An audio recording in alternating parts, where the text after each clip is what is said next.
ત્યાં પ્રિયજનો શાસ્ત્રોએ ઇત્યાદિ ગ્રંથોએ આજ્ઞા કરી કે ક્યારે પણ સત્કર્મ કરવાના વિચાર ટાળવા નહીં. કલ કરે સો આજ કર, આજ કરે સો અબ, પલ મેં પરલય હોયગી और બહુરી કરેગો કબ. મનુષ્યનો સ્વભાવ હોય, તમે જો ખોટા કરવાની ઈચ્છા એને ટાળે નહીં, એને પહેલા લે. તો તમારામાંથી કોઈને બેંક લૂંટવાની ઈચ્છા થાય? આમ તો ન થાય, પણ જો થાય તમે જો જે પણ ખોટા કરવાની મનુષ્યની ટેવ હોય કે ઈચ્છા હોય, એ વિચાર કરે કે 5 દિવસ પછી કરું, પણ મન આજે જ કરાવી દેતો.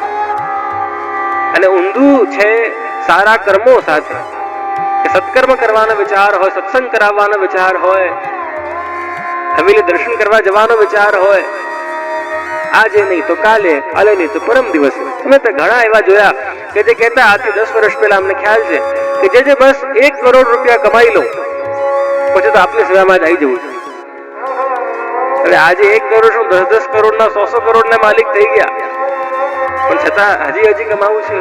લોકોને હોય ને કે બસ આપણે બાળકોને પૂછીએ, બસ એને 1 ડિગ્રી મળી જાય પછી તો ભક્તિમાં જવું છે. ડિગ્રી મળી જાય બસ, જે લગ્ન થઈ જાય પછી તો હવેલી જ આવી જવું, એ પણ થઈ જાય. બસ એ બાળકો થઈ જાય તો હવેલી જ આવી જવું. બસ એ બાળકો ભણી લે પછી તો આપની સેવામાં જ આવી જવું છે. બસ એ બાળકોના લગ્ન થઈ જાય પછી તો પાકું આપની સેવામાં જ આવી જવું છે, એ પણ થઈ જાય. હવે જે બસ જે બાળકોના બાળકો થઈ જાય પછી તો પાકું આપના જ શરણે આવી જવું છે, એ પણ થઈ જાય. બસ જે બાળકોના લગ્ન થઈ જાય પછી તો આપની શરણે આવી જવું છે. અરે ભાઈ, પણ તને ક્યાં જવું છે? મનુષ્યની ટેવ હોય કે સત્કર્મ કરવાના વિચાર ટાળે અને ખોટા કર્મ કરવાના વિચાર એને પ્રીપોન કરે, એને પહેલા કરે. મહાભારતનો જ પ્રસંગ છે ને કે એક દિવસ એક ભિક્ષુક, એક સંત મહેલમાં દાન માંગવા, ભિક્ષા માંગવા આવ્યા. અને જ્યાં માંગવા આવ્યા તો યુધિષ્ઠિર જે રાજા હતા, સૌથી મોટા પાંડવ હતા, એની પાસે આવ્યા, કારણ કે યુવરાજ હતા.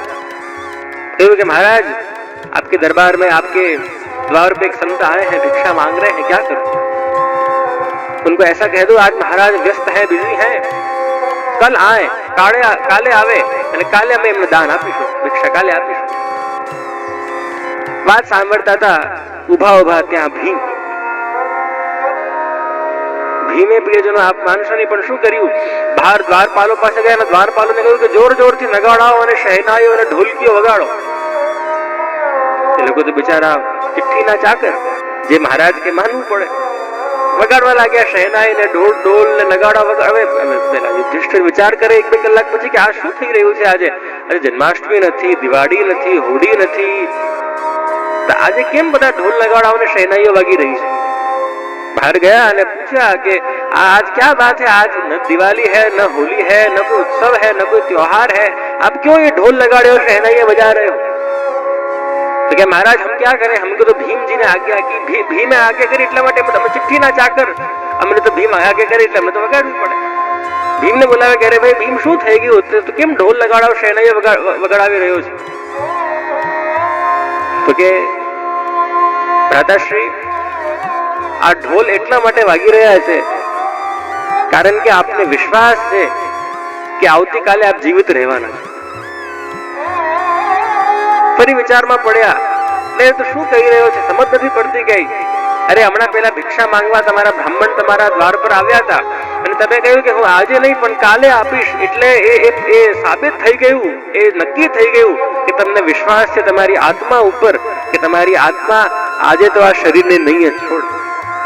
અને એટલે આ વાતની ઉજવણી છે કે આપ કાલ સુધી મરવાના નથી, અને એ વાતને ઢોલ લગાડવા શહેનાઈઓ વાગી રહી ने कहे भ्राताश्री बुरा मत मानिए, पर सत्कर्म करने के विचारों कभी भी मत डालिए. सारा कर्म करवाना विचार आवे એને ક્યારે ન ટાળવા, કારણ કે કોહ જાનાતિ કસ્યાદ્ય મૃત્યુકાલો ભવિષ્યતિ. કોણ જાણે મૃત્યુકાલ કાલે આવી જાય. એટલા માટે પ્રિયજનો,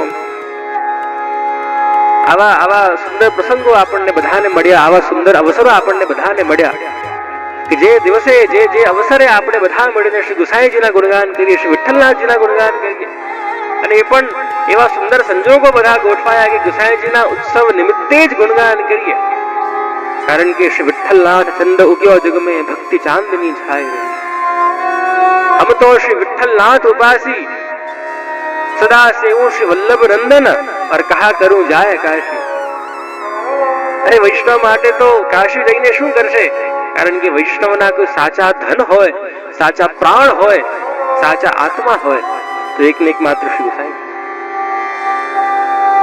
પુષ્ટિમાર્ગ રૂપી જે વ્યવસ્થા પ્રિયજનો શ્રી મહાપ્રભુજીએ જેનો બીજ રોપ્યો, એ બીજ ઉપર કોઈ વૃક્ષ ઉગાવવા વાળા કોઈ હોય તો એક ને એક માત્ર શ્રી ગુસાઈ છે।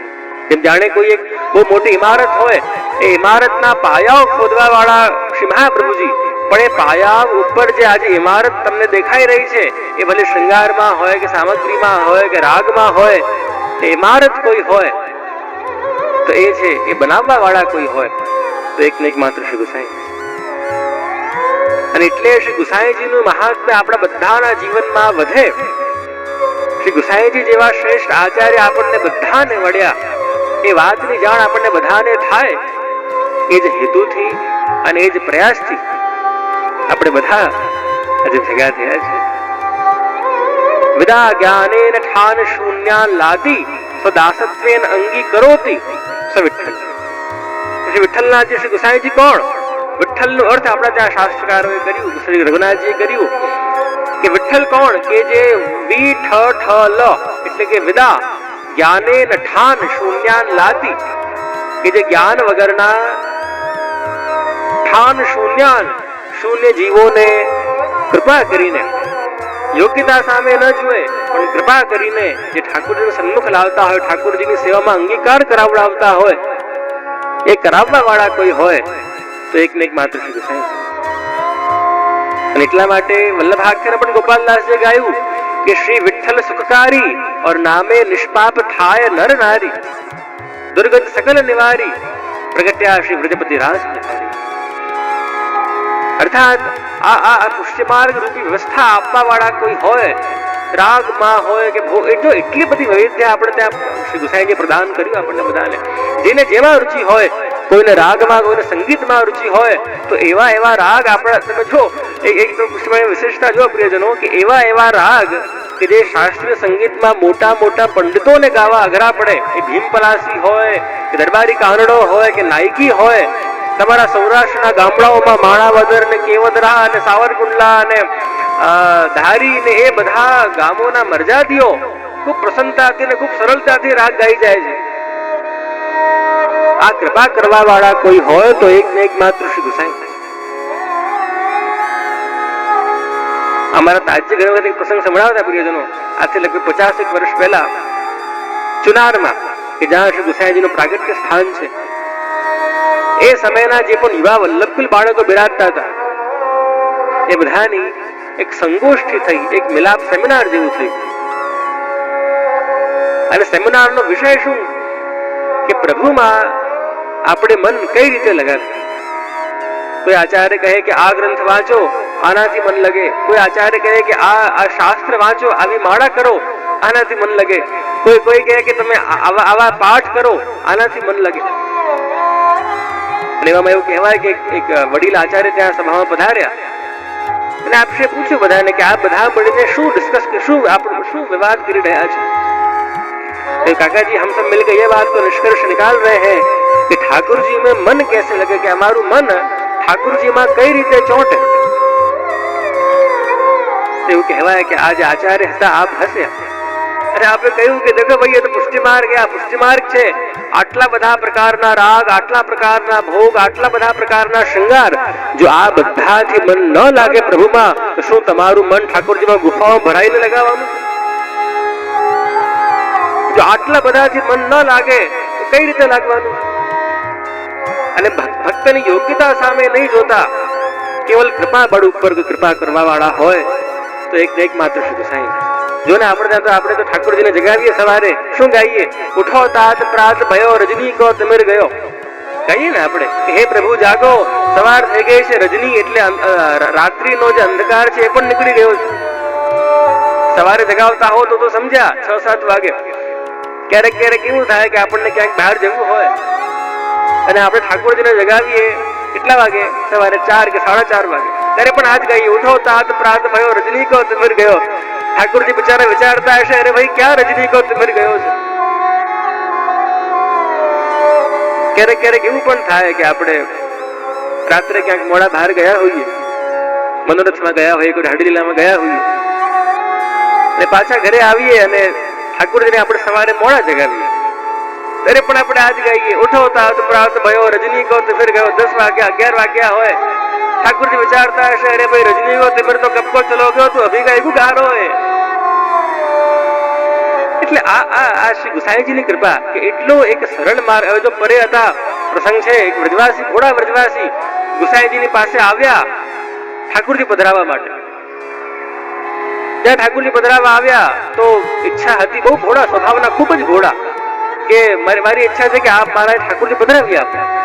ગુસાઈજી અપરસમાં હતા એટલે જે આપના વૈષ્ણવો હતા એ બધાએ કહ્યું કે અરે પરે પરે પરે પરે એટલે દૂર જાઓ, અહીંયા નહીં અડતા, દૂર જાઓ. એવામાં શ્રી ગુસાઈજીના શ્રી ચરણારવિંદમાંથી એક કંકણ, એક પથ્થર ઉડ્યો અને આ વૈષ્ણવના હાથમાં હતા. આ વિચાર કરે, खुश થઈ ગયા, जय हो कृपानाथ, मेरे ठाकुर जी का नाम परे हो गया है, मेरे ठाकुर जी का नाम परे हो गया है, ठाकुर जी के दर्शन हो गए हैं मुझे. મળ્યો એક પથ્થર અને કહેતા હતા પરે પરે પરે એટલે કે દૂર જાઓ. પણ એટલા બધા આસક્ત એમાં થયા, એવી સેવા કરતા કે શ્રીનાથજીનો પણ સાક્ષાત અનુભવ આ વૈષ્ણવને થતો. અને ખબર છે ને, અહીંયા બેઠક છે સુરતમાં, તો આપણા પરેના બેઠક છે કે શ્રીનાથજી એટલો સાનુભાવ જતાવતા કે એની સાથે અહીંયા સુધી ઠાकुरજી પધાર્યા. એટલે આ ગુસાઈજીની કૃપા છે પ્રિયજનો, કે જેમાં આપણા બધા ઉપર આપણામાં કઈ યોગ્યતા ન હોય, આપણે કોઈ એવા જ્ઞાની ન હોઈએ, કોઈ એવા તપસ્વી ન હોઈએ, પણ છતાં એવો ક્રમ, એવી સેવા પદ્ધતિ શ્રી મહાપ્રભુજીને શ્રી ગુસાઈજી પધારી રીતે પ્રગટ કરી કે ન પૂછો. આપણા ત્યાં તો અષ્ટયામ સેવાનો પ્રકાર છે, અલગ અલગ સેવાના અલગ અલગ કીર્તનો, અને એવો ભાવ પ્રગટ કર્યો આપણા ત્યાં તો અષ્ટયામ સેવાનો. તમે જો સવારના પદે ઠાકોરજીને સવારે જગાવીએ, શું ગાઈએ? प्रात समय घर घर ते मुख देखन को आई, गोकुल नारी अपनो कृष्ण जगा यशोदा और आनंद मंगल गाए.